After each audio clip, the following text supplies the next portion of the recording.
Welcome back to the Shipyard. Today is the start of a journey to finish a review of every ship in the game, every pack in the game.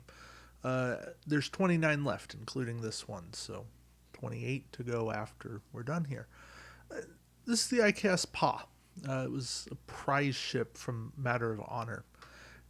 It's not fantastic, but it's a nice named ability.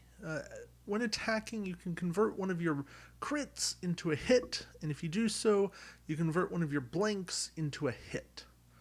So it's essentially taking the gamble that you don't draw a direct hit and saying, I'll take 2 guaranteed damage. Now, this was a better card before you had the basic guarantee quality of Worf, Gowron, um, stuff like that. And it's a cavort, which means you're paying a ton of points for durability that is not all that essential.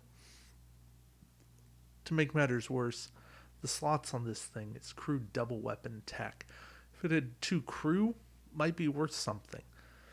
But with only 1 crew slot, just really hard to actually get the conversion you want. Right? Ideally, you'd run like Drexer and Garen to get the crit and then deal with blanks that came up, and that could work. But what do you do with the rest of stuff? There's build there. It's just a very expensive build, and I don't love it. The Cavort is not a terrible dial, but it's not a great one. At least Cavorts cost 20 now instead of 24, but that tells us that named Cavorts are overpriced. The captain we got was Kargan. And I remember liking Kargan back in the old CCG days, 94, 95. He was one of the first rares I pulled from a pack. Good nostalgic memories there. Nevertheless, in Attack Wing, his ability is less than good. During the activation phase, after you move, if you perform an action listed on one of your upgrades, you may immediately perform a target lock action as a free action. I mean, that's nice. That'd be great if it stopped right there. If you do this, place an Ox Power token beside your ship. Um, Worse, he's a skill 6, 4-point, no talent.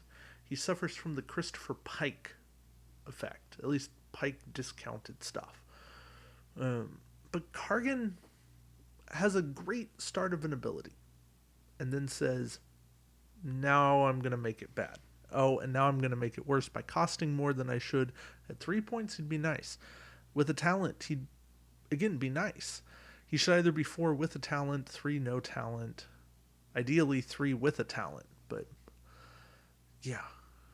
Also, stuff that I'm already said. Klingon talents are generally bad, at least until we get to better things, but surrendered is ordered for the sake of completion. Action, discard this card, target one enemy ship at range 1 that's in your forward firing arc. The target ship may choose to not attack this round and disable all of its weapons. If it does this, then your ship cannot attack that ship this round. Okay. If the target ship chooses not to do this or has no weapons that are already not disabled, you get 1 attack die against that ship this round. So here's the thing. The first part seems really bad, right? Pick a ship. Make them disable all of their weapons. Or they can say, no, I'll let you roll 1 extra attack die.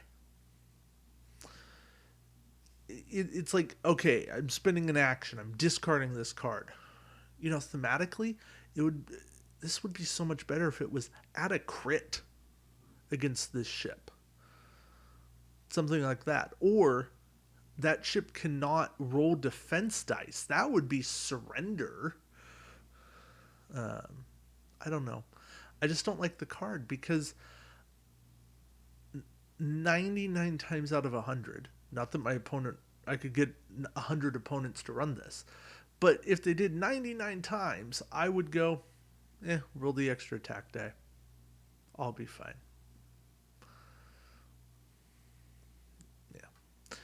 Phaser Array Retrofit. When attacking with your primary weapon at range 3, you gain an extra attack die, and your opponent rolls one less defense die, so they don't get their range 3 bonus. Okay, fine. And I get a bonus attack die. Great. So I'm spending 5 points for a very conditional +1 attack die and a scan token. Very conditional. Again, it's just too expensive. At range 3, and range 3 only, I need something more out of a Phaser Array Retrofit, out of a 5-point card. Forget the name of the card. Out of a 5-point card, I just need something more, something consistent. This is not it. Alright, Tunneling Neutrino Beam is a Federation card. Remember, this is the officer exchange program where Riker goes on board the Klingon vessel and you get a Klingon first officer on the Enterprise. And the Klingon ship has the microbes, the whole microbes. Anyway, so the tech. Action, disable this card, target a friendly ship at range 1. Target ship repairs 1 damage to its hull.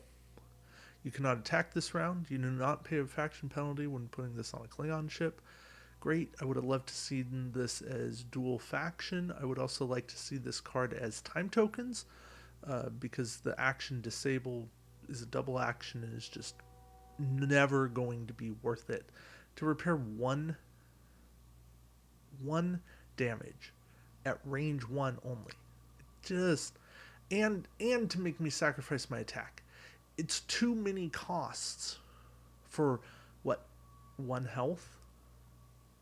I can't do it. A Riker that nobody talks about. You don't pay a faction penalty when putting this on a Klingon ship. Boy, missed opportunity to make Klingon Riker. Klingon faction Riker. Action, disable this card to increase your captain skill to 10 until the end phase. I guess technically that would be a replacement value now. Even though it says increase, I would say it's a replacement. Because it's giving you a set number. So that's something. You can take bad captains, make them skill 10. He does come with a talent slot, so that's something. But he doesn't have a static ability. He's, again, that action disable. The double action cards are never going to be good in the game. They can have awesome effects. This is not an awesome effect. This is a action effect at best. A time token, an action time token, or just to even put time tokens on him. He could be reworked and he could be good, but he just isn't. So yeah, this pack is basically a miss, a swing and a miss. The Pagh is an interesting ship. I like the ship. It's the best card in here, but overall, the pack is lackluster. Really, it's lackluster. So, yeah. Ultimately, a miss, and that's kind of nice out of a prize ship. Does it do something fun? Yeah, it does something fun. But ultimately, not anything you ever have to go track down. Play the Pagh. Try it in Tabletop Simulator. I think you'd have fun with it. Proxy it in real life. Use another Klingon model. Use a base plate. Right? It's just your standard 90-90 base plate. And you probably have a cavort from something. And you'd be fine. So yeah. All right. More to come. I'm going to try to be doing uploads set every 12 hours while I'm getting reviews pumped out. So trying to get all these out by the end of the year. All right. Thank you all for watching. Until next time, we will see you around the shipyard. Take care, guys.